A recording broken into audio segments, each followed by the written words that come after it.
Hai rekan Naker, walaupun tampak sederhana, proses penyembelihan unggas perlu dilakukan secara sesama supaya menghasilkan karkas yang siap jual dan berkualitas baik. Oleh karenanya, di video kali ini kita akan belajar bagaimana processing unggas sembelihan yang baik dan benar.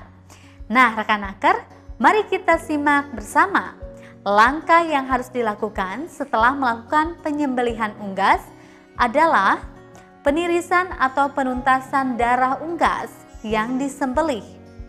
Penirisan dan penuntasan darah merupakan bagian dari proses penyembelihan dan sangat mempengaruhi mutu daging ayam yang dihasilkan. Jika penuntasan tidak sempurna, maka karkas yang dihasilkan bermutu rendah, cita rasa tidak enak dan penampakan kurang menarik. Karkas akan berwarna merah di bagian leher, sayap dan pori-pori kulit di mana selama penyimpanan akan terjadi perubahan warna dari merah menjadi biru. Selain itu, darah yang tidak tuntas dikeluarkan akan menjadi biang bakteri yang menyebabkan karkas menjadi kurang higienis dan menjadi cepat busuk. Instruktur akan menjelaskan lebih lanjut. Perendaman dalam air panas dilakukan dengan tujuan untuk memudahkan proses pencabutan karena kolagen yang mengikat bulu sudah terakoagulasi. Pada proses pemotongan modern, penuntasan darah ayam dilakukan dengan cara menggantungkan ayam dengan posisi kaki di atas sekitar 50-70 detik. Darah yang keluar sebanyak 3,5 sampai 4,5% dari bobot hidup ayam. Pada proses manual, direndam pada suhu 70 derajat Celcius selama 30 sampai 60 detik. Instruktur menjelaskan, pencabutan bulu dapat dilakukan dengan metode manual, yaitu menggunakan tangan ataupun dengan mesin pencabut bulu. Pencabutan manual dimulai dari pencabutan bulu primer atau bulu yang panjang. Dilanjutkan dengan pencabutan bulu sekunder atau bulu-bulu halus. Pencucian dilakukan untuk membersihkan ayam sembelihan dari sisa-sisa bulu dan kotoran yang menempel menggunakan air bersih mengalir.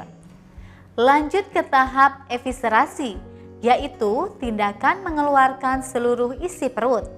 Proses eviscerasi dilakukan dengan cara menyayat bagian kloaka hingga bagian perut unggas, sehingga jeroan dapat dengan mudah dikeluarkan.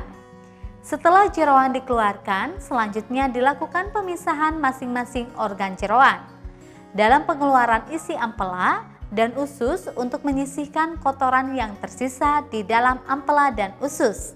Pemisahan hati dan empedu dilakukan secara hati-hati agar hati dan empedu tidak pecah. Selanjutnya dilakukan karkasing dengan memotong pada bagian pangkal leher dan memotong pergelangan kaki.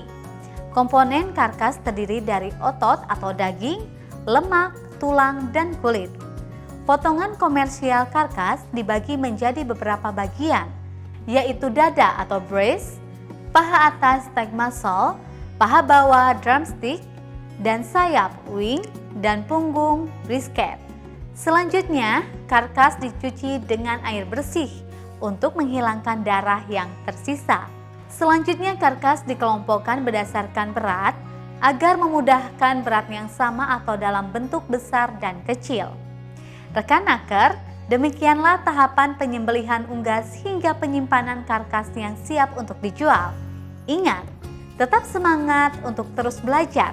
Rekan Nakers, demikian penjelasan mengenai menghitung hasil usaha produk. Sampai jumpa di video berikutnya. Tetap semangat dalam belajar ya, dan jangan lupa untuk beristirahat.